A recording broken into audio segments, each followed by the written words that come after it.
Continuando então, se o crime for continuado ou se ele for permanente, quer dizer, aquele crime permanente é aquele cuja consumação se prolonga no tempo, né, que é o caso, por exemplo, do crime de sequestro. Né? Imaginem um sujeito que foi sequestrado no Rio de Janeiro e levado para Petrópolis. Né? Então ele passou ali Rio, Caxias, Petrópolis. Né? Não sei, não me lembro nem se tem mais algum município no caminho, mas acho que sim, né? Mas enfim, vamos lá. Nesse caso, quando o crime é permanente ou continuado, mas no exemplo que eu dei ele é permanente, e ele se consuma durante o tempo e por vários lugares, como no exemplo que eu dei, todos os juízes de todos esses lugares são competentes para julgar. E se torna competente o juiz prevento. O que é o juiz prevento? Né? Qual é a regra da prevenção? Repetindo, o juiz que tomar a decisão, qualquer decisão primeiro, ele se torna competente.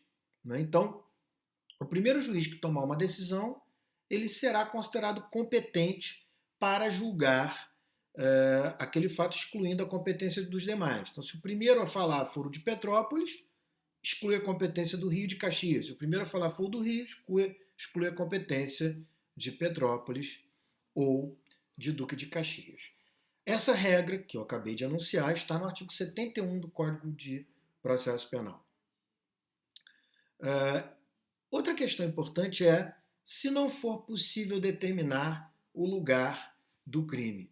Veja, gente, nem sempre é possível determinar o lugar do crime. Imaginem um homicídio em que não se sabe exatamente onde o sujeito morreu. Encontra-se o corpo, lugar de desova, encontra-se um corpo, mas não se sabe exatamente onde ele morreu, só se sabe que ele está morto.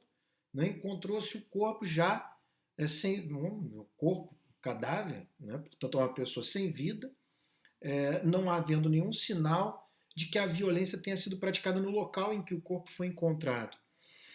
Nesse caso, o local é incerto.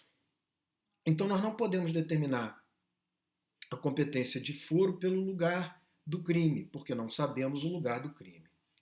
Nesse caso, e só nesse caso, a gente vai determinar a competência pelo domicílio do réu. Tá? Então, a competência será fixada pelo lugar em que o réu mora, né, em que ele tiver residência ou domicílio. Se ele tiver residência em mais de um lugar, né, então imagina que ele tem casa no Rio, em Petrópolis e tal, ele pode ser demandado, né, tanto em um lugar como no outro. Então, se o réu tiver mais de uma residência, ele pode ser demandado tanto no lugar de uma como da outra residência. Tá?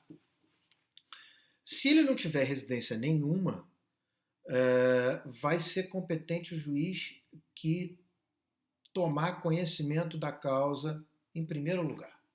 Tá? Qualquer juiz, obviamente desde que, se o caso for de competência da Justiça Estadual, desde que seja um juiz estadual, se o caso for de competência da Justiça Federal, desde que seja um juiz federal.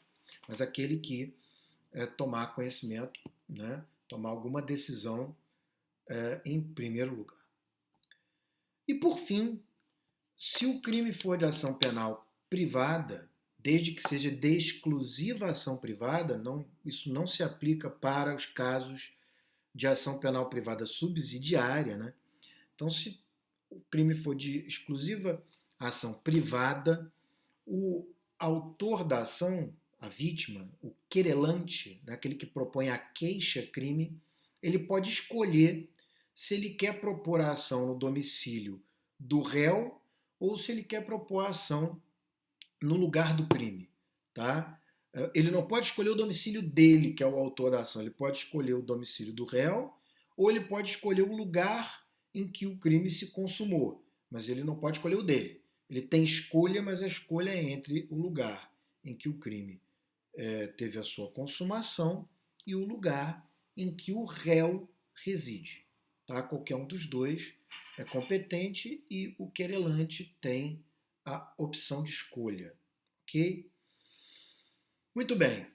Claro que se o crime for de ação penal privada subsidiária, porque a ação era originalmente pública, a regra é da ação penal pública. E aí a vítima vai ter que respeitar a regra da ação penal pública, que, como eu já falei, é o lugar do crime, e apenas subsidiariamente, quando não se sabe o lugar do crime, é que é o domicílio do réu. Tá? Então terminamos aqui as regras para a definição da competência de foro. Tá? Então, na próxima aula, nós vamos falar sobre a competência de juízo. Tá bom? Até lá.